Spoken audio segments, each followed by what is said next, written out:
Bonjour à tous, c'est Elsa Esnou. Alors pour ceux qui ne me connaissent peut-être pas encore, voilà, je viens de la série Les Mystères de l'amour avec toute l'équipe d'Hélène et les garçons. Je suis également chanteuse, j'ai fait 3 albums, je prépare le 4e et je m'apprête à vous parler de mon livre, Le rêve d'une vie, dans lequel je raconte tout mon parcours et c'est tout de suite avec Samzira.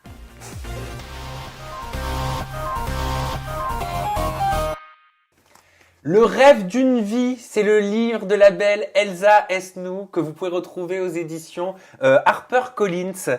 Alors, pourquoi Elsa, ce livre Confession, le rêve d'une vie aujourd'hui? Pourquoi choisir de te raconter aujourd'hui? Alors en fait, c'est une proposition qu'on m'a faite, donc la maison d'édition HarperCollins qui est venue me chercher, qui m'a dit Elsa, on aimerait bien écrire un peu ton parcours, le raconter aux gens. Et moi au départ, ça a été un challenge parce que je me suis dit, mais attends, parler de moi, qu'est-ce que je vais pouvoir dire? Est-ce que ça va intéresser des gens? Ils m'ont dit, mais tu sais que tu as un public quand même qui te suit et que ça pourrait intéresser. Et c'est vrai qu'après, j'ai réfléchi et je me suis dit, vu le nombre de courriers que je reçois, dans lesquels en fait les gens se confient, me racontent même leur mal-être, parfois aussi. J'ai de tout. Donc je me suis dit que c'était la moindre des choses de me confier à mon tour, tout simplement.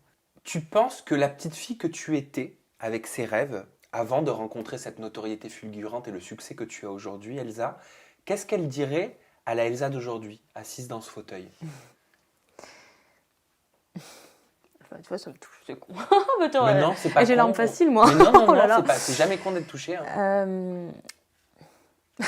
En fait, je pense elle lui dirait t'as réussi, tu es enfin là où tu voulais être et elle sait par quoi celle qui est devenue aujourd'hui est passée.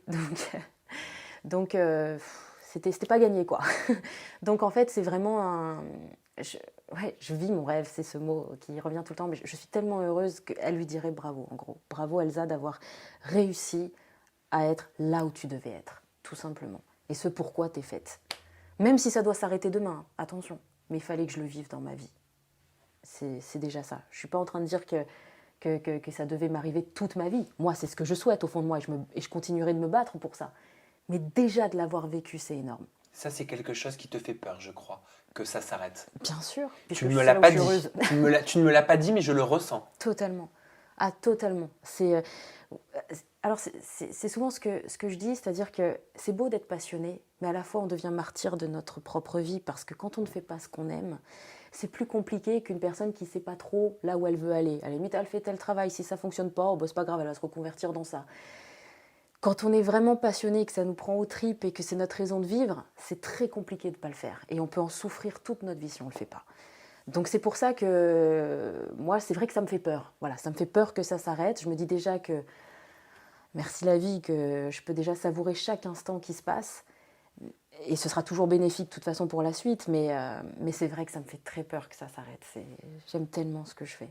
Tout le monde dit ah, Elsa, elle est trop gentille, elle est trop belle, elle chante trop bien, elle est trop parfaite. Est-ce que tu as toujours eu, toi, cette sensation à ton niveau? Et si je te pose la question, c'est pas anodin, je fais référence à Instagram. Bien sûr. Bah alors je suis encore pleine de complexes, ça c'est sûr. Je crois que j'en ai tellement eu dans mon passé que de toute façon j'ai appris à grandir avec aussi. Bon, même si aujourd'hui, on va dire que je m'assume plus parce que, encore une fois, j'ai grandi, j'ai aussi un peu plus d'expérience dans le monde d'aujourd'hui et aussi avec les êtres humains. Et justement, j'ai envie maintenant de me faire aussi un peu porte-parole de ceux qui souffrent. Ça, c'est très important pour moi. Mais c'est vrai que je me suis jamais sentie bien dans ma peau, genre même jolie, jamais. Quand j'étais à l'école, par exemple, je trouvais que toutes les autres filles étaient mieux que moi. J'étais pas la fille qui sortait avec les garçons. Quand les autres, elles avaient des petits copains, moi, à la limite, je les enviais, quoi. Parce que je me suis dit, moi, je suis pas sûre que moi, on pourrait me regarder. Enfin, même si il y a des garçons qui pouvaient me... Mais c'est-à-dire que... Puis, bon, les garçons à l'école, ça aussi... voilà, ils sont un peu... c'est pas comme... enfin, je veux dire... peut-être ils s'y prennent pas de la même façon aussi, donc c'est pas la même chose. On n'a pas l'impression qu'on est aimé pour soi-même. Enfin, c'est des choses... Bon, c'est... Bon, bref. Mais non, je me sentais pas jolie. Alors que... À la rigueur, moi, quand je regarde mes photos petites, je fais, oh, bon, bah ça va, c'est choupinou. Mais voilà. Mais encore aujourd'hui, hein, effectivement, les filtres, Instagram... Donc que j'assume totalement, je le dis, j'assume totalement ça. C'est vrai que ça fait un peu mon deuxième maquillage. Je sais que j'en ai besoin. J'essaye de le travailler parce que si j'ai envie justement de dire aux gens qu'il faut qu'ils prennent confiance en eux parce que chaque personne sur cette terre est une personne que je trouve exceptionnelle. C'est pas facile de lâcher le masque, c'est pas facile parce que c'est une protection. Voilà. Mais il faut que j'y arrive. Après, attention, les gens ils ont aussi le droit, s'ils ont envie de se maquiller, qu'ils se sentent mieux comme ça. C'est ce que je dis aussi dans mon livre. Ça se tempère. Je veux dire, il n'y a pas de mal à se maquiller. Les gens, s'ils veulent se maquiller, ils se maquillent. Ils veulent se faire tatouer, ils se tatouent. Je vois pas le problème. On va avoir des cheveux roses, on a des cheveux roses. Après, chacun doit se sentir bien dans sa peau. La seule chose, c'est juste de pas, et c'est là où moi je dois travailler aussi sur moi, de pas non plus se dire, c'est la fin du monde si je sors dans la rue sans make-up. Du genre, ça y est, dramatique, je vais tomber dans les pommes, tellement que si on me voit, voilà. C'est ça le truc, c'est juste ça, du genre voilà, si vous voulez vous maquillez-vous, faites-vous plaisir, on n'a qu'une vie quoi, je veux dire, pour l'instant jusqu'à preuve du contraire, on n'a qu'une vie, donc kiffez quoi, si ça vous fait plaisir. Et en plus, ça peut mettre, ça met en valeur des traits, je veux dire, une fille qui va se faire les yeux, c'est vrai qu'on va peut-être plus les voir aussi, maintenant c'est sûr qu'il faut éviter de s'en mettre non plus 3000 tonnes, dans le sens où ça va boucher les pores, là c'est plus une question après peut-être de santé aussi, que juste ne pas trop abîmer sa peau. Mais je veux dire, chacun fait ce qu'il veut, de toute façon. Voilà. Moi, je suis vraiment pour ça aussi. Chacun fait ce qu'il veut. Et tant qu'on se sent bien. Moi, il faut que chacun se sente bien. C'est tout. Pourquoi tu parles de protection quand tu évoques les filtres ou le maquillage? Est-ce que c'est ta bulle que tu t'étais créée petite qui s'est transformée en filtre ou en maquillage? Ouais, je pense que c'est ça aussi. C'est vrai. Alors, quand j'étais plus petite, j'attendais vraiment d'avoir l'âge qu'on m'autorise à me maquiller. Alors après, c'est vrai que j'ai commencé, je crois, assez tôt quand même. Je ne sais plus à quel âge, mais je me souviens que j'avais déjà commencé à mettre du kohl, du noir dans les yeux. Je ne sais plus, j'étais quand même... je devais faire partie peut-être des peu de filles à l'école qui faisaient ça déjà. Donc j'en avais besoin assez rapidement. Et quoi, pardon? Je ne sais plus. Par rapport au filtre. Oui, Tu vois, ça te perturbe. Oui, pardon, ça me perturbe. Oui, du coup, ça me perturbe. Ouais, c'est vrai que ça, c'est mon point sensible, c'est sûr. Ben oui, mais par contre, je tiens à le dire, parce que moi, j'adore ce discours. Tu as dit, j'assume totalement mes filtres Instagram, c'est comme un maquillage. Je ne veux pas montrer que je peux être fatiguée, que j'ai un bouton. En vous disant cela, je me trahis. Mais c'est pas grave, je me sens mieux ainsi. Et c'est tellement rare d'entendre une vérité comme celle-là. Ah mais c'est totalement ça. C'est-à-dire que, voilà, je me dis que lorsque je suis maquillée, déjà, effectivement, ça cache une première partie de l'histoire. Et en plus, quand il y a le filtre, et en plus, j'utilise vraiment celui qui embellit, vous savez, avec les petites étoiles. Là, sur... Il est trop bien, celui-là. Ça, celui-là, il est magnifique, je l'adore, merci de l'avoir créé. Et c'est vrai que comme ça lisse tout, parce que ça permet aussi de donner une image, on va dire, qu'on est au top, on a la pêche. J'ai pas non plus envie de montrer aux gens, bon même si effectivement je le dis, que je peux être fatiguée, que je peux être tout ça. C'est vrai qu'on est très vite cerné. Moi je pense, bon là de toute façon il n'y a pas de filtre, donc de toute façon voilà, on me voit tel que je suis. Mais bon, même s'il y a aussi un petit peu de maquillage. Mais c'est vrai que avoir voilà, des cernes un petit peu plus que d'habitude, parfois on se dit merde, c'est le fameux, oh attends, elle a une sale gueule aujourd'hui quoi. Tu vois, voilà, c'est ça que je veux éviter. T'as l'impression que tu dois être toujours parfaite, toujours au top? J'ai l'impression que oui, parce que c'est mon métier de l'image qui le veut aussi. Même si je sais que là, je suis certaine, je les entends, qui diraient « Mais non, mais t'inquiète pas, tu nous montres aussi que t'es humaine et c'est très bien. » Parce que j'ai des gens déjà qui me l'ont dit, du public qui me soutient, qui me suit. Parce que c'est vrai qu'ils connaissent toutes mes failles aussi, voilà. Et donc, ils veulent me rassurer. C'est des amours. Et tout le temps, ils veulent me rassurer. Ils sont vraiment exceptionnels. Et qui me dit justement « Mais c'est pas grave, tu peux montrer aussi voilà, que t'es humaine, que t'as des faiblesses, que t'as des... » C'est vrai, mais le problème, c'est que c'est tellement mode selfie, truc. Je crois que j'ai pas envie de me prendre la tête avec ça et justement me dire, je préfère poster assez rapidement un truc qui me plaît et voilà, je le poste comme ça au moins eux, je leur donne des infos et puis moi, je suis pas là 10 heures à me dire, allez, oh là là, j'aime pas cette tête, hop, il faut que je recommence ça. Puis, je me mets ce filtre que j'adore, hop, c'est bon, on est parti. Là, j'en avais fait un...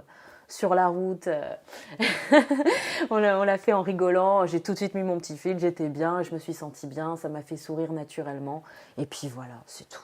Si je te dis qu'en lisant ton livre, Le rêve d'une vie, j'ai l'impression de lire presque un magazine Marie-Claire, mixé à un magazine axé sur la philosophie, sur la positivité, sur les confessions, ça te parle? Oh bah oui, bah de toute façon c'était ce que je voulais donner voilà, comme image de ce livre, parce que je sais que j'ai un public très très large et ça va vraiment des tout petits comme à des vraiment beaucoup plus d'adultes et j'avais envie de montrer en tout cas aux jeunes aussi, aux jeunes et pas qu'aux jeunes, ou aux gens aussi qui peuvent ne pas forcément avoir confiance, tout ça, de toujours montrer une positive attitude. Voilà, c'est-à-dire que même lorsque je parle en gros de difficultés, des obstacles aussi que auxquels j'ai pu faire face dans ma vie, montrer que quoi qu'il arrive, on en sort toujours plus grand et tout va bien et la roue tourne. Et voilà, j'ai voulu. Donc c'est volontaire cette image-là.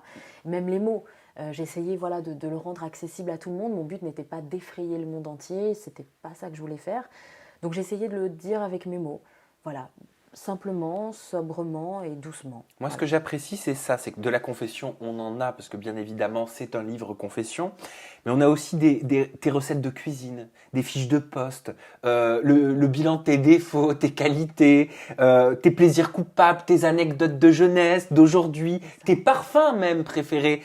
C'est en ça que je disais Marie-Claire, tu vois là, si je prends ça, prendre soin de ma vie, de ma voix, pardon. Je porte une écharpe ou un foulard. De ma vie aussi, hein. Oui, ouais.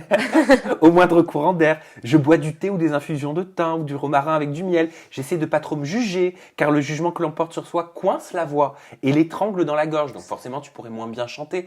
Donc tu communiques vraiment tous tes petits trucs et astuces. On a ce que tu aimes, ce que tu n'aimes pas. C'est presque un journal intime. Bien sûr. J'ai beaucoup de filles qui m'écrivaient dans leurs lettres aussi. Tu peux nous donner des conseils moi, je voudrais faire le même métier que toi. Qu'est-ce que je dois faire et tout. Donc, je me suis dit, pour toutes celles et ceux qui me demandaient, eh ben, je voulais répondre à leurs questions comme ça. Comment ça se passe avant un casting dans quelles conditions il faut se mettre En fait, tout simplement, j'ai fait partager mon expérience à moi. Parce que, comme je le dis aussi souvent, moi je suis personne pour donner des conseils. Surtout qu'en plus, chacun, on a notre propre vie, notre propre façon d'interpréter les choses, de faire nos propres expériences. Bon, moi c'est selon mes expériences. Donc, on va dire, je me permets de parler en mon nom. Voilà. Maintenant, je ne sais pas non plus si c'est ça la totale vérité. J'en sais rien, je pense pas. Mais en tout cas, moi en tout cas, c'est ce qui m'a servi et c'est ce qui me sert et voilà. Voilà. Et l'amour, parce que l'amour, t'en parles beaucoup dans tes chansons, c'est omniprésent. Mais tu parles très peu de tes amours à toi. Tu parles très peu de ta vie amoureuse. Ça, je me trompe pas, c'est un fait. Hein. Non, c'est la vérité, c'est vrai. Ok, c'est la vérité. C'est volontaire. Parce qu'effectivement, voilà, je considère. Pour moi, c'est quelque chose de très très important, c'est ce qui guide ma vie. C'est vrai que j'ai besoin d'aimer, que ce soit une personne, que ce soit le public qui me suit, je les aime énormément, que ce soit mon travail, je ne vis qu'avec passion. Voilà, ça me guide. Donc c'est mon fil conducteur. Pourquoi je n'expose personne? Parce que tout simplement, à l'heure d'aujourd'hui, je pense qu'il y en a beaucoup qui seront d'accord avec moi, on ne peut pas être sûr qu'une relation tienne. Et moi, c'est pas ma démarche que si ça marche pas avec un tel, après je vais essayer avec l'autre personne, voir si là ça fonctionne aussi. Puis au final, ça va devenir une sorte de liste que je n'ai pas, parce que je suis pas non plus quelqu'un, j'ai déjà du mal aussi alors moi, je suis un peu sauvage aussi, c'est-à-dire qu'il faut vraiment... je suis assez romantique, il faut vraiment qu'il se passe quelque chose, il faut que je le ressente. Donc, mais j'ai pas envie que ça ressemble après à une liste. C'est parce que c'est pas... Déjà, c'est pas forcément... C'est pas ce que je veux, parce que j'ai envie de dire, c'est pas de ma faute si ça marche pas. Mais et je veux juste que ce soit, le jour où on le saura, ce sera la bonne personne, dans le sens où, encore une fois, on ne pourra pas non plus être sûr que ce sera pour toute la vie, mais ce sera en tout cas la personne qui aura marqué ma vie par un événement officiel. Voilà, soit un mariage ou un bébé, comme j'avais dit, mais il faut que ce soit, voilà, même si ça doit s'arrêter 2 mois après, je ne sais pas de quoi il fait. Mais au moins, j'aurai construit quelque chose, et cette personne-là méritera d'être exposée. Voilà, c'est ce que je pense, tout simplement. Voilà. Et tu penses ça au mariage, aux enfants, ça fait partie de tes envies? Bien sûr, moi je rêve de ça, hein. À la limite, si ça a déjà pu être fait, je l'aurais déjà fait, mais j'ai pas trouvé la personne, c'est tout. Et c'est vrai que là, à l'heure d'aujourd'hui, non, je n'ai pas trouvé la personne encore. Et quand on est populaire comme tu l'es, on peut trouver facilement quelqu'un? Alors, c'est encore pareil, du coup je vais répondre en mon nom, parce qu'il y en a bien sûr qui ont réussi à faire leur vie, heureusement. Mais là on parle que de toi. Voilà. Moi j'ai eu des problèmes à cause de ça, parce que c'était, voilà, ils avaient Voilà, la personne en question avait du mal à accepter mon métier et avait l'impression de ne pas exister tellement il me voyait, par exemple, très proche de mon public, très proche des réseaux, avec Sébastien Roch dans la série, comme on joue un couple. C'est compliqué de voir apparemment la personne qu'on aime, se maquer quelqu'un à la télé, que je comprends totalement et que je respecte totalement. Donc pour l'instant, j'ai eu ça comme difficulté. Sauf que moi, je faisais toujours en sorte quand même de rassurer la personne et de montrer qu'il n'y avait aucun souci, qu'il pouvait me faire confiance. Mais bon, donc je ne suis pas dans la tête, voilà. Donc c'est ça qui a fait que pour l'instant, moi, avec mon métier, ça ne marchait pas. Et surtout qu'en plus, moi, il faut aussi savoir quelque chose, c'est que, ça je l'ai dit, c'est très clair dès le départ, par contre, je n'arrêterai pas mon métier, qui est ma passion, pour quelqu'un. Parce que je considérerais que cette personne-là, elle ne m'aime pas suffisamment pour m'aimer vraiment telle que je suis, puisque pour moi, c'est ça que je suis. J'en ai besoin. Donc si on n'accepte pas ma vie professionnelle, c'est qu'on n'est pas fait pour être dans ma vie. Voilà, c'est tout. Moi, je respecte quand quelqu'un veut faire quelque chose. Au contraire, je vais pousser, je vais dire c'est ça que t'aimes, mais vas-y, fonce. Donc moi, il ne faut pas qu'on me freine et qu'on m'empêche ça, parce que de toute façon, je me suis battue pour ça jusqu'à présent. Donc ce serait triste. Voilà. Et puis, en plus, à l'heure d'aujourd'hui, je sais que des gens ont besoin de moi. Ils me l'écrivent tous les jours. Et je ne peux pas les abandonner. C'est pas possible. C'est pas possible. À moi, aujourd'hui, j'ai l'impression que j'ai des choses sur les épaules. Il faut qu'il y a des gens que je dois, en tout cas, porter. Et si moi je leur fais du bien, eux aussi me font du bien. Je pense qu'on se soigne mutuellement. Pour parler des mystères de l'amour, Elsa, donc tu joues le rôle de Fanny depuis 2011 et tu as expliqué dans une interview que si tu n'avais pas réussi ce casting à l'époque précisément, tu aurais arrêté, tu aurais mis un terme à ta carrière de comédienne. Ça aurait été dramatique, mais oui, c'est vrai, parce que, bien que je pense que j'en aurais souffert toute ma vie, parce que tout simplement, c'était par respect pour mes parents, qui eux sont toujours démenés, ils ont tout fait pour me payer les meilleures études qui soient, même si après je faisais mes petits boulots que j'enchaînais pour devenir justement autonome, indépendante financièrement. Par respect pour eux, je ne voulais pas qu'ils soient angoissés à se dire qu'est-ce que notre fille elle va faire dans la vie, elle va attendre le casting de sa life, qu'elle n'aura jamais, la pauvre, voilà. Et je voulais pas ça. Parce que mes parents, c'est normal, quand des parents aiment leurs enfants, ça les fait souffrir de les voir pas épanouis. Et je me suis dit, on va assurer le coup, je vais faire un métier normal, enfin, normal, pas que ça paraisse péjoratif, mais dit normal, à côté du milieu artistique oui. Qui est totalement, voilà, donc normal. Et voilà, c'est pour ça que donc j'avais aussi fait ma formation, on va dire, d'hôtesse de l'air, pour assurer ça. Tu as dit, j'ai rencontré des producteurs qui voulaient que je fasse certaines choses. Ça existe, mais attention, vous n'êtes pas obligé d'y passer. Tous les gens qui font ce métier n'ont pas accepté ces choses-là. La promotion canapé, ça existe encore aujourd'hui dans le milieu artistique? Ça existe encore, comme ça existe dans n'importe quel milieu. Quand vous avez des personnes qui ressentent qu'elles ont du pouvoir et qu'elles sont en face de jeunes filles qui n'ont que des étoiles dans les yeux, qui espèrent y arriver, ils se disent tiens, on peut leur retourner le cerveau et profiter de cette vulnérabilité. C'est tout. Et ça, c'est juste l'être humain. Ça peut arriver n'importe où. C'est pas juste tel endroit ou tel endroit. En revanche, ce n'est pas non plus une majorité, heureusement.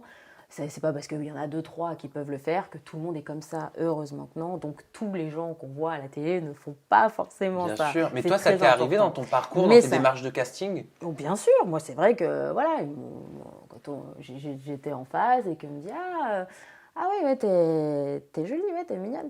Mais tu sais que si tu veux ce rôle-là, il va falloir être gentille. Voilà. Et là, quand on voit ça, on se dit, ok, je vais vous laisser, en fait, je vais partir, j'ai autre chose à faire. C'est tout. Voilà, parce que moi, je me suis dit, moi, si un jour j'y arrive, c'est évidemment pas en passant par ça. Et c'est aussi pour montrer aux jeunes filles qui, elles, pourraient peut-être penser que c'est le seul moyen d'y arriver, que non, ne vous en faites pas.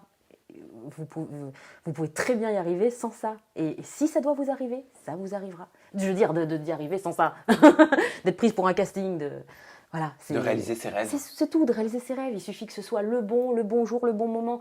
C'est aussi une histoire de chance aussi. C'est-à-dire que quand je dis tout n'est pas miraculeux, il y a un petit chouille de miracle aussi. Il faut que ça arrive à tel moment. C'était comme ça, parce que c'était écrit à un tel moment. Mais il faut se donner les moyens. C'est-à-dire que si moi, je n'avais pas fait non plus peut-être aussi une école de cinéma pour apprendre certaines choses, si je n'avais pas galéré autant au niveau des castings, si je ne m'étais pas donné... Moi, parfois, alors comme j'enchaînais les boulots pour gagner ma vie aussi, alors je me payais mes propres vacances, mais quand on me disait, bah, là, si tu vas faire un tournage, un pilote, en plus, on n'est même pas payé, et ben, j'acceptais de mettre une croix sur mes vacances, quelque part, je m'étais épuisée à payer, que je laissais tomber, donc je perdais l'argent, pour aller faire un pilote, donc quelque chose qu'en plus, où je gagnais pas un centime. Donc un pilote, juste pour expliquer, Un pilote, c'est une sorte de vidéo ou le premier épisode qui ne sera jamais diffusé, mais qui montre aux annonceurs potentiels et aux diffuseurs potentiels à quoi ça va ressembler. Tout à fait, si ça fonctionne effectivement. Donc en plus, donc c'est pour dire que je me donnais aussi les moyens, parce que tellement j'aimais ça, je préférais avoir un métier, parce que du coup, moi, c'était ça aussi la vision que j'avais. Je me dis, ok, ils ont raison, les autres, quand ils disent métier de crève la faim. C'est que tu te dis, moi, je préférais faire un métier de crève la faim, on va dire, mais dans lequel j'étais heureuse, même si je ne gagnais pas d'argent, etc., en tout cas pas beaucoup, plutôt que de faire un truc propre, où on gagne des super salaires, mais je me fais chier toute ma vie. Donc, je l'avais choisi, ma vie, quoi qu'il arrive. Je voulais quand même ça. Donc je me suis donné les moyens. C'est juste qu'après, au bout d'un moment, quand vous en faites plein, et que là, vous perdez vraiment plus que ce que vous gagnez, et qu'à un moment donné, il faut faire sa vie aussi, il faut avoir un toit, il faut se nourrir, tu te dis, bon, ok, je vais retourner à la raison et prendre un métier normal. Voilà. Mais c'était la boule au ventre si ça n'avait pas marché. Mais je l'aurais fait, mais voilà. Parce que j'ai grandi comme ça aussi. Hein. Moi, mes parents, c'est Elsa, il faut vivre. Hein. Ah bah oui, c'est sûr. Comment tu expliques ta si grande popularité ? Alors je sais que ça doit être difficile pour toi de répondre à cette question, mais tu es extrêmement populaire. Les gens t'aiment. C'est merveilleux. Là, tu me dis ça. Non, mais c'est vrai, j'ai des frissons. En plus, je suis très sensible. Alors, parce que ça me touche ce que tu me dis. En fait, je pense que déjà, je suis moi-même. Il faut savoir que je sors d'une série déjà qui elle est très familiale. Donc, on connaît Elsa au travers de Fanny déjà, qui est la petite chanteuse, qui est maintenant avec Christian. Et encore, ça a été difficile parce qu'avant, c'était une peste. Mais que heureusement pour moi, on a assagi. D'ailleurs, ça a été à ma demande. Ouais. Et non, mais le producteur était totalement d'accord, puisque c'est comme il avait vu que je commençais et que moi j'écrivais des chansons d'amour. Je lui ai dit, écoute, je peux pas avoir un rôle de peste si je chante l'amour, c'est pas cohérent. Donc ça s'est fait comme ça. Mais donc si vous voulez, il y a cette image-là. Donc on me connaît au travers de Fanny qui me ressemble beaucoup déjà. Donc on peut apprendre un peu à me connaître au travers de cette série. Et en plus, je suis extrêmement présente sur les réseaux et je suis en connexion permanente avec eux. J'essaye en tout cas au maximum. C'est vrai que et c'est magnifique, j'ai de plus en plus de gens qui me suivent, je ne peux pas répondre à tout le monde, mais je fais tout ce que je peux. C'est-à-dire que moi, par exemple, les courriers, déjà, il faut savoir, je les lis tous. Il n'y en a pas un qui passe à la trappe, quoi que ce soit. C'est marrant parce que tu reçois même des courriers. Et je reçois des courriers énormes. Oh là, je te raconte pas. Mais beaucoup n'en reçoivent plus des courriers. J'en ai plein à la maison. Et justement, il faut que là, je t'avouerai que quelque part, je commence à plus m'en sortir parce qu'il y en a tellement, ce qui est sublime. Je vous remercie de m'envoyer des courriers, mais c'est juste que du coup, ça prend de plus en plus de temps parce que entre les tournages, la promo, alors parfois le soir, je rentre tard et puis alors j'essaye de commencer à répondre à certains. Et puis après, j'ai encore trois piles. Dès que je termine les piles, on m'en ramène encore d'autres. Donc, j'y arrive presque plus en ce moment, mais j'essaye, hein, je ne vous inquiétez pas, je ne vous oublie pas. Mais voilà, donc ça devient de plus en plus compliqué. Mais en revanche, ce que je veux dire, c'est que je les lis tous, et quand en plus on me met la photo avec, etc., moi après je les reconnais les gens. Donc, parce que moi c'est important pour moi. Moi on m'a aussi dit, mais tu sais Elsa, t'es pas obligée de répondre à tout. Non. J'ai dit, si, je suis obligée de répondre à tout. Parce que moi quand j'ai des gens, et je le regrette pas de le faire, parce que moi quand j'ai des jeunes filles, voilà, qui me disent qu'elles sont en foyer, il y en a qui sont au bord du suicide, il y en a qui j'ai des choses très très dures. Moi c'est lourd tout ce que je lis. Mais je me dis, ces gens-là, ils ont besoin qu'on les lise. Et je trouve ça même exceptionnel qu'ils aient envie de se confier à moi. Je me dis, ça, c'est une chance énorme. Et moi qui suis très, justement, à croire au destin, aux choses comme ça, quand je me disais, je me voyais petite déjà faire tout ça, moi, je sais que c'est ça ma mission sur Terre. En fait, je me dis que c'est au moins, encore une fois, je ne sais pas combien de temps ça va durer, mais au moins essayer d'aider le maximum de gens possible. Ils me disent que je les aide au travers de mes chansons, je les aide du fait de communiquer avec eux, je les aide voilà, c'est ça, des messages aussi que je véhicule quand ils me voient, quand parfois je suis aussi sur mes vidéos, quand je mets des petites phrases philosophiques en dessous de photos. Voilà, j'essaye en tout cas de donner une image positive aux gens et de leur montrer que même parfois ils touchent le fond, qu'on peut toujours se relever et que aussi je suis comme eux. c'est important. Moi, je ne suis pas là à dire truc. J'ai besoin de leur montrer que moi aussi, j'ai souffert. Moi aussi, voilà, j'ai eu peut-être des problèmes aussi. Je suis comme eux. Moi, je cherche pas, j'ai pas voulu faire ce métier pour être une superstar. C'est pas ça qui m'intéresse. Moi, ce qui m'intéresse, c'est déjà de faire ce que j'aime parce que je m'éclate. Je trouve ça extraordinaire d'aller sur un tournage, on nous donne un texte et puis on va s'amuser, on va rigoler toute la journée. Je trouve ça exceptionnel, même si on bosse, attention, on bosse, hein, c'est pas des vacances non plus. Mais je veux dire, on va se marrer. Et la musique, mais mon Dieu, on me donne la chance de faire mes propres chansons, c'est exceptionnel. Je suis pas avec un producteur qui me dit non, c'est soit tu prends cette chanson, si ça te convient pas, la porte elle est derrière toi. Cette chance énorme. Je me dis donc, je ne peux que donner de l'espoir aux gens. Peut-être qu'avant j'aurais pas pu si j'avais pas fait ce métier, ça c'est sûr. Ah ouais, c'est possible. Ah, C'est possible. Et qu'est-ce que tu penses de cette comparaison qui a été faite par le Parisien notamment, qui a titré Elsa Esnou, la nouvelle Hélène et les garçons? Les comparaisons à Hélène ou à Dorothée, ça te procure quoi? Ça te fait quoi? Alors, déjà c'est un compliment. C'est quand même deux femmes qui ont bien réussi leur vie. Non, et puis que j'admire. Hein, je veux dire, attends, elles ont rempli des salles. Bercy, ne raconte pas. Hein. Non, elles sont super. Non, en revanche, moi je comprends totalement qu'on me compare à elles parce qu'on a le même producteur. On vient du même endroit. Et puis, pour ma part, j'ai commencé du coup de la même façon qu'Hélène, c'est-à-dire dans un hangar avec deux musiciens qui étaient à l'époque Sean et Antoine avec Fanny. Et du coup, c'est normal, c'est la même chose, je comprends. En revanche, je préfère maintenant qu'on arrête de dire ça, dans le sens où tout simplement, je n'ai rien à voir avec elle. Je parle surtout d'Hélène, je n'ai rien à voir avec Hélène. Encore Dorothée, Dorothée, à la rigueur, c'est marrant, parce que mon producteur m'a dit, je trouve que tu lui ressembles, tu as beaucoup de similitudes avec elle pour beaucoup de choses, le caractère, pas mal de choses. Donc ça, à la rigueur, pourquoi pas, même si de toute façon, pour moi, chaque personne est unique, voilà. Mais Hélène, on n'a rien à voir, c'est-à-dire qu'on n'a pas la même personnalité, on ne chante pas de la même façon, on n'a pas les mêmes chansons, même si on chante toutes les deux l'amour, on a deux univers différents, on n'a rien à voir. Donc c'est juste dans ce sens-là où je me dis, bon, pour ça, il n'y a pas à comparer. Mais pour le reste, je le comprends totalement et j'ai aucun souci avec ça. Encore une fois, ce sont deux femmes qui ont réussi mais vraiment magnifiquement leur vie. Bravo, chapeau à elles. Et si je pouvais d'ailleurs avoir leur carrière, franchement, avec plaisir. Donc, pas de souci. On parlait de la popularité. Comment on peut être aussi populaire que toi, remplir un zénith comme tu as rempli un zénith et ne pas passer en radio? Oui, alors ça c'est très simple. Il m'a expliqué mon producteur et je crois qu'effectivement je l'avais entendu aussi. C'est qu'en fait pour les radios, en tout cas à l'heure d'aujourd'hui, ils considèrent qu'une personne qui vient de la télé, c'est pas la même chose, c'est pas le même format, ils aiment pas forcément. Bon, ça après c'est les clichés français peut-être. Après moi ça me perturbe pas plus que ça. Je me dis que c'est pas grave, il faut que eux-mêmes apprennent à me connaître et ça viendra. Je suis pas du tout négative sur le sujet, mais alors vraiment pas du tout. Je me dis, il faut juste le temps. Il faut le temps. En plus, là, pour le 4e album, on compte faire des formats un petit peu plus, peut-être un électro-pop, enfin, qui pourrait peut-être plus ressembler à ce que eux attendent. Donc, moi, je perds pas du tout espoir là-dessus. Et puis, honnêtement, même si je devais jamais passer en radio, c'est vraiment pas grave, j'ai envie de vous dire. À l'heure d'aujourd'hui, j'ai eu, grâce au public, 3 disques d'or. Quelque part, j'ai peut-être même pas besoin. Non, mais c'est vrai.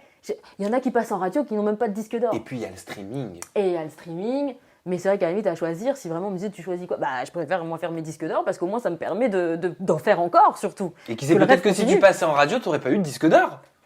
Ah j'en sais rien. On sait pas. On sait pas. On sait pas. Voilà. Un petit mot avant de finir sur le crime de s'aimer, parce que j'ai vraiment vu de mes yeux, constaté que c'est la Bible de tes fans. Hein. Ah mais le crime de s'aimer, c'est... En fait, je veux te dire, c'est ça la magie aussi de ce qui se passe entre le public et moi. Je crois qu'ils savaient que cette chanson, elle était très très importante pour moi. Je me suis battue pour l'imposer. Parce qu'au départ, ma production, ma maison de disques disait « Mais qu'est-ce que tu veux faire avec cette chanson ?» J'ai dit « Mais vous êtes sérieux? Je pense qu'elle va parler à tout le monde, justement. » C'est pour tous ceux qui ont l'impression qu'ils n'ont pas le droit de vivre leur amour, c'est énorme, quelle que soit la culture, la religion, le sexe. Enfin, c'est vraiment...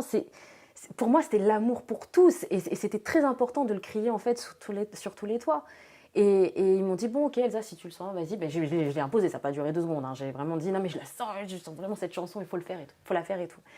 Et du coup, ces gens-là, c'est les gens qui me suivent, le public, ils savaient déjà que c'était très important pour moi. Et le nombre de personnes qui m'ont dit, parce que j'étais très, très, très stressée suite à la diffusion du clip, je me suis dit, moi, de toute façon, je m'expose aussi, mais c'est pas grave, je suis prête. Moi, je m'en fous. Hein. Moi, je me fais porte-parole. À la limite, j'ai envie de dire, je vais au front pour les autres. Je m'en fous complètement. Et j'avais peur d'avoir... Enfin, j'ai quand même eu peur d'avoir des critiques, même si j'étais prête à les assumer, à les subir. Mais j'avais quand même peur. J'ai toujours peur de la critique, hein, c'est normal. Sinon, ça sert à rien de faire ce métier aussi. Mais j'ai eu que du positif. Beaucoup me disaient « Merci Elsa, toi tu nous comprends. Par exemple, grâce à toi, moi j'ai pu l'assumer. Donc il y en a que ça a aidé.